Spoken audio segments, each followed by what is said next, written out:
Even with unemployment at a historic low and a relatively stable economy, life expectancy in the United States has declined for at least 3 straight years, with an increasing number of deaths among adults between ages of 25 and 64. This is occurring as the nation's fertility rate also fell for the 4th straight year. That's extending a decline that began back in 2008. Here to expand on the latest findings is staff writer for the Washington Free Beacon, Charles Lehman. He joins us now via Skype. Great to have you, Charles. Thanks for having me on. Yeah, good to see you, Charles. So I think Sagar and I both feel that this trend of declining life expectancy at the same time as nominally we're in the middle of an economic boom is one of the most significant trends of our time. What is going on here?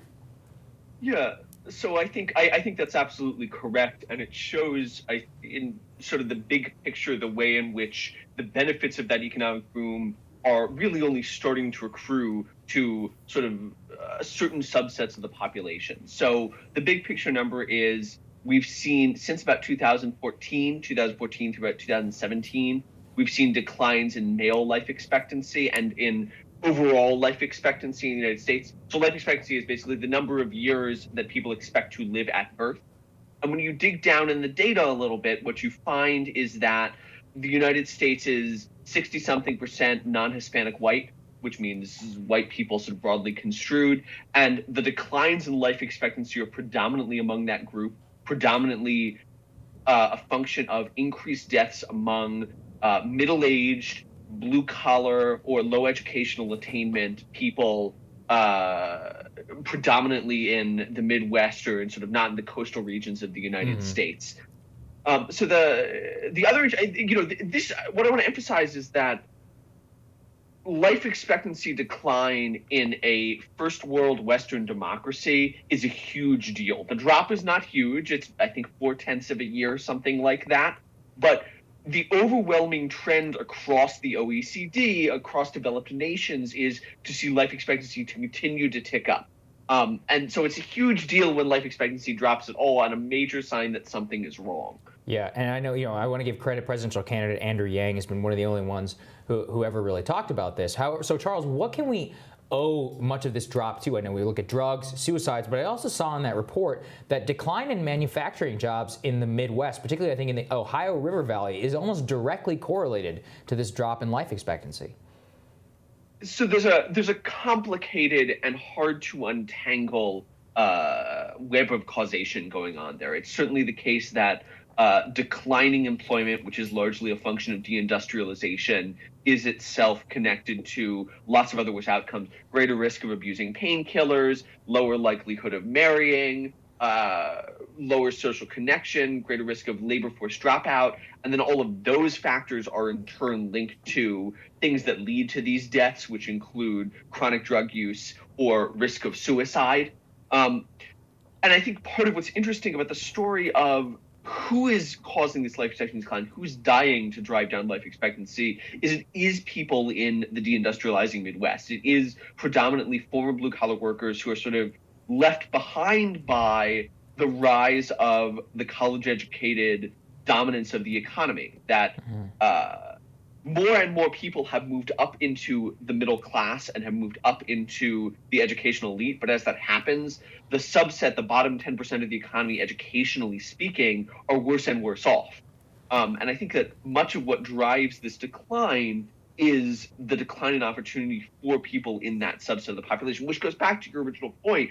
The economy is doing very well for a lot of people, but if it isn't doing well for you, it's doing really badly for you, and it's been doing badly for you at least since 2008, probably longer. Wow. Well, and we talk a lot about inequality writ large, but one of the things that doesn't get enough focus, I think, is regional inequality. So you have certain areas of the country that are performing well economically, although even if you go to those places, there's massive disparity, and the working class there has it very hard.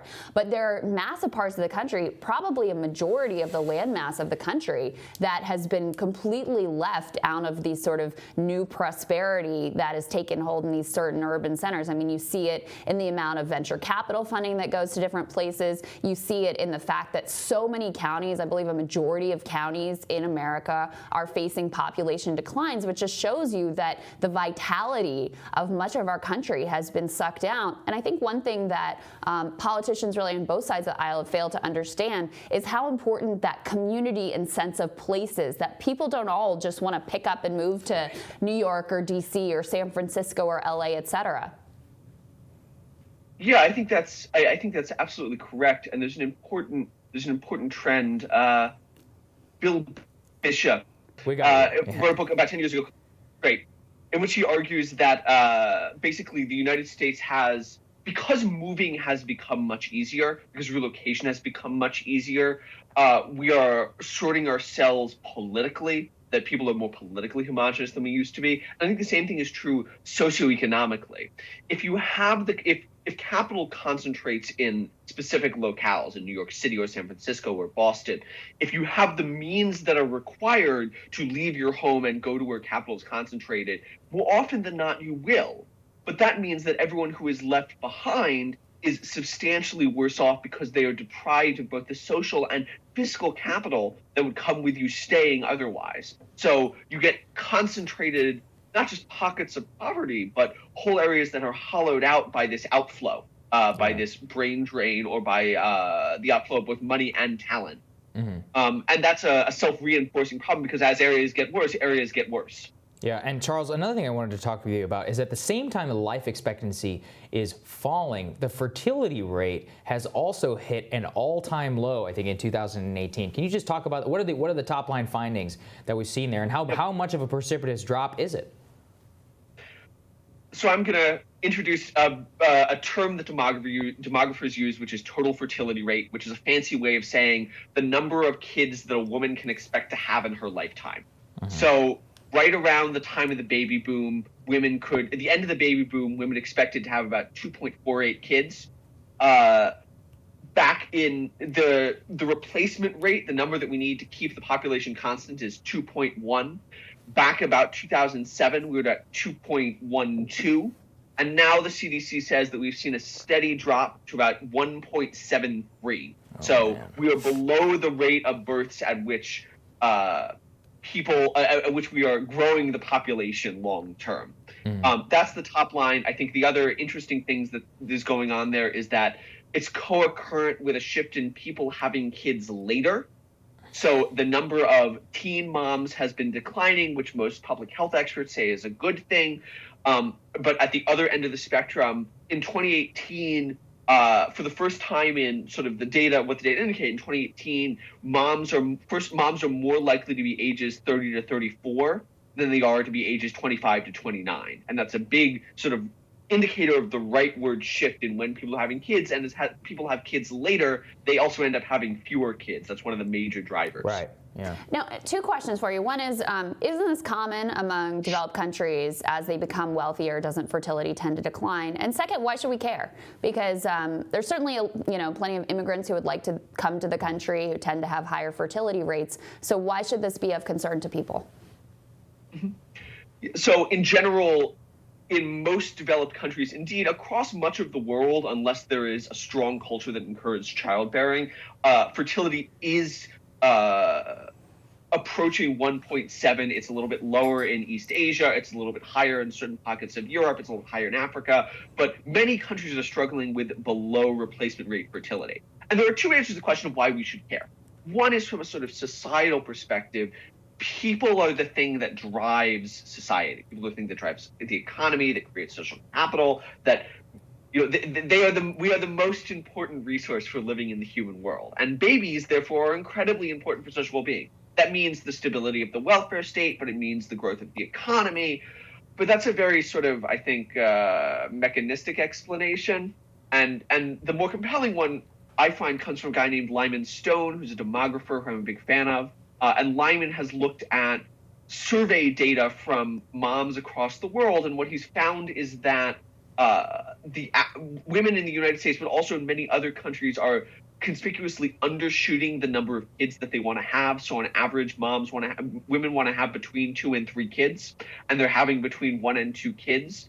So the lives that women want to lead include more children than they're actually having.